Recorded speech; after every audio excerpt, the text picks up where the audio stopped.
Mic check 1 2 1 2. It's the Y2K collector, and I figured I'd just take a minute to go through all of the Marvel games in my collection. I didn't have the budget this year to be able to add all of the heavily priced games to my collection that I wanted to, but I had a side quest of adding all of the Spider-Man games that I didn't have in my collection, adding those to my collection for every system that I own. And so I'm gonna do a quick inventory of not only the Spider-Man games, but all of the Marvel games. So I want to get as many retro Marvel games as possible, and I'm willing to get them from consoles that are as old as the NES all the way up to the PS4 and the Switch. Now the sad part is that I've actually sold a good chunk of my Marvel games when I did like a huge sell-off, but I'm gonna get those back because I feel like there's going to be this resurgence in those games, especially with the Spider-Man games. So I just kind of want to keep those in my collection. So I'll start off with some of the retro ones and just kind of take you across what I have in my collection. So I do have War of the Gems for the Super Nintendo. This is a side-scrolling beat 'em up. It includes many of the top 10 Marvel characters, including Iron Man, Hulk, Spider-Man, I believe Wolverine, and I can't remember who the other one is. Maybe Cyclops or Psylocke. Then you have X-Men Mutant Apocalypse. This too is basically, it plays pretty much almost identical to War of the Gems. It's a side-scrolling beat 'em up, but you just get to play as the X-Men. So in this one, you have Gambit, Psylocke, Beast, Wolverine, and Cyclops, I believe. Maximum Carnage, a recent pickup, another side-scrolling beat 'em up where you can play as either Spider-Man or Venom. You have The Punisher, which is another side-scrolling beat 'em up on the Sega Genesis, a really, really fun one, super underrated, where you can play as either The Punisher or Nick Fury. X-Men 2, Clone Wars, an amazing classic. Like, the graphics in this was just so ahead of its time. I'm actually even shocked these are Sega Genesis graphics. These graphics were impeccable for their time. But another great side-scrolling, like, action platforming game on that one. X-Men, the original side-scrolling platformer. You get to play as one of the many X-Men characters in this one. And then you have Captain America and the Avengers, one of my favorite.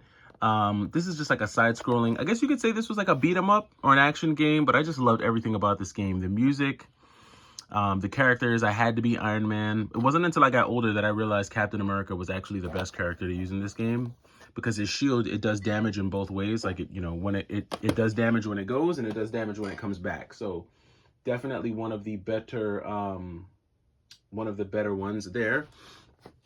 Then moving over to the PS4, we've got Spider-Man coming in here, Miles Morales, pretty cool one there. Then we have Spider-Man. This is actually Game of the Year edition. Pick that one up. That was also on the PS4. You have Spider-Man 2, The Amazing Spider-Man 2, rather. This was released on the PS3, but also got a PS4 release. It's been delisted, so this one has gone up in value. Spider-Man Shattered Dimensions on the PS3. Complete in box. Web of Shadows, a recent pickup of mine. Spider-Man, Ultimate Spider-Man on the GameCube. I had this on the PS2, I think, but kept it on the GameCube when I sold my PS2 version. Then I have Edge of Time on the 360, along with Shattered Dimensions and Web of Shadows. All three of these are on the 360 as well. And then I have a pretty strong collection of Marvel fighting games, and these are the ones that I really enjoy here. Marvel Superheroes, played this in the arcades a ton. One of my favorite games there. Marvel vs. Capcom Part 1, another one of my favorite fighting games. Marvel vs. Capcom 2, probably my favorite video game of all time, especially the Dreamcast version. Tons of nostalgia. So you have Marvel Superheroes versus Street Fighter. This one's big. This one kind of got me into Marvel vs. Capcom. For sure, classic. Got that on the Sega Saturn, the best way to play that game. And then, of course, X-Men versus Street Fighter, another originator here one of the best ways to play this fighting game is definitely going to be on the Sega Saturn. I think you can only get this game on the Sega Saturn. I don't know if they released it in English released it in the US. Then you have Marvel vs. Capcom 2 again on the PS2. I do have this one as well. This one is not as nostalgic as the Dreamcast version, but I did play a ton of this when I was in undergrad. And when I had my apartment back in undergrad, I did get a slim PS2, and this was one of the first games I got, and I played this a bunch. A little bit easier to play, too. It's easier to get the air combos out on the PS2 controller. And then we have X-Men Children of the Atom. I remember I used to go to an arcade store. I used to be in a band. I used to, not like a rock band or a jazz band, like an actual orchestral band. And after band practice, I would go across the street, buy some Jolly Ranchers, and play Children of the Atom. I actually got pretty decent in the arcades on this game. So that's my Marvel collection up to this point. So definitely look forward to adding more to the Marvel collection. Anything that I can find. And there's so many cheap ones when you start thinking about Separation Anxiety, X-Men arcade game, Wolverine. There's so many different like side, X-Men and Marvel games that I think will just be cool to have in the collection.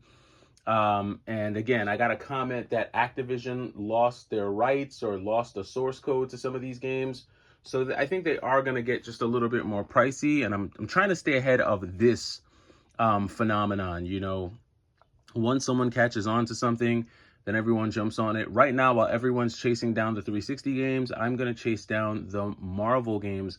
That's the genre that I'm going after. Before I go, just kind of wanted to showcase a couple pickups that I also got the other day. Really happy about these that came in. The first being Batman on the Super Nintendo, Batman Returns. This is actually a really fun beat 'em up. I had this before and I sold it. I was mad that I sold it, so I had to get it back in the collection. Batman on the SNES, really fun game. This one has actually gone up. Nothing too crazy, but it's averaging around 30. Whereas like when I had it, it was like an $18 to $22 game. So for whatever reason, that beat 'em up is going up. Then I also got my hands on a copy of Strider for the NES.